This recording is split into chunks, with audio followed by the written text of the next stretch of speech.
Before I head out, two shout outs. September 20th, I met someone in Harrah's, that hallway towards the parking garage.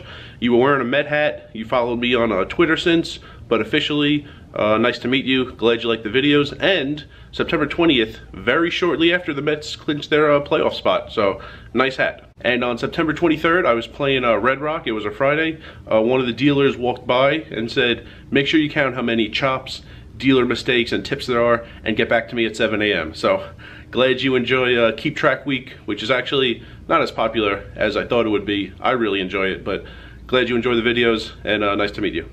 Next order of business, parked at South Point, walking in. I was on my break in mid-September, and I noticed a lot of poker channels that, like, a year ago, a guy put up 5 videos and quit, and never heard the name before, never seen it on Facebook, on Twitter, on anything. But each video had several thousand views. They're not doing anything different. Never heard of them before, never heard of them since, but happened to be searching poker channels a lot while I was on break. The only thing I could think of is that all of them had the word poker in the name of the channel. So I'm thinking about changing the name of the channel. As much as I like rice as a spoon food, and as much as that message needs to get out there, because people don't know how to eat rice. So I put a poll on YouTube, and this is how to navigate to it again.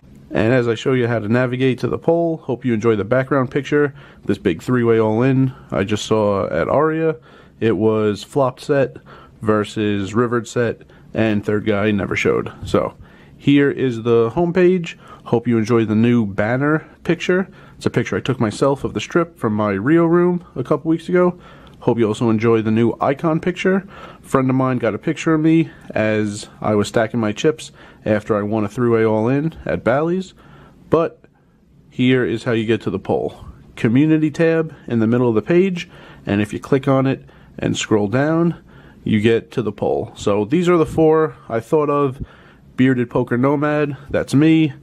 A friend of mine thinks I would get millions of hits overnight if I make it poker vlog because it's so generic. If I actually do that, might do daily poker vlog because I put a daily video out.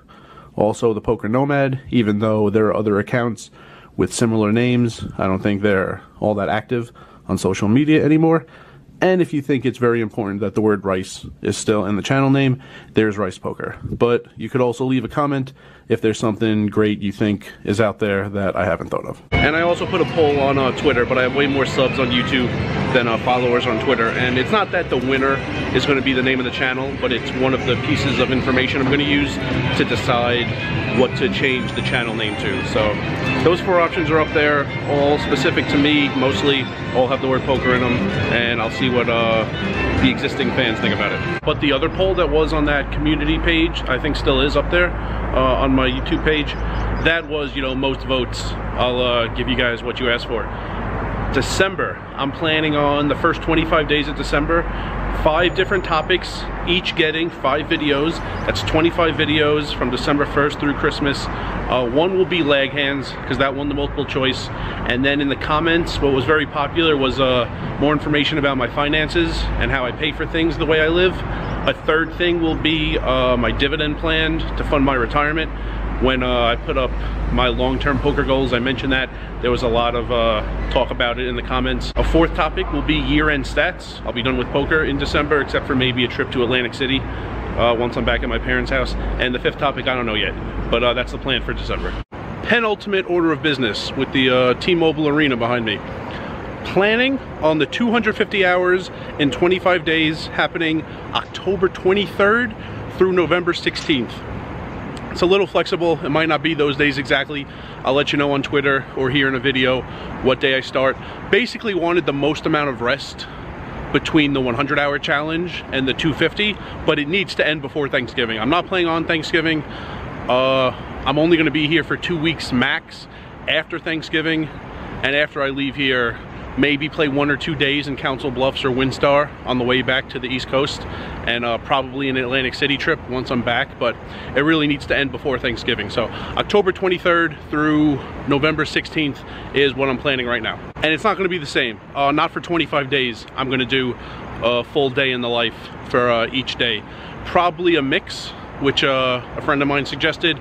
Every once in a while, a full day in the life like I did for the 100 hours challenge, and occasionally after like 5 days or a week, just run through where I played, how many hours, the running total, how many hours I need, things like that.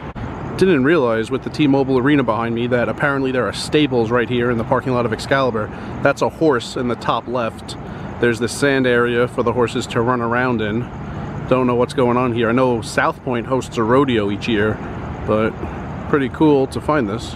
Oh, there's this temp stable, and there is T-Mobile Arena behind me. And final order of business today concerns the new poker room in Bally's. I don't think Caesars is closing the poker room. Been talking to a lot of the dual rates at Bally's, you know, they're half floor, half dealers.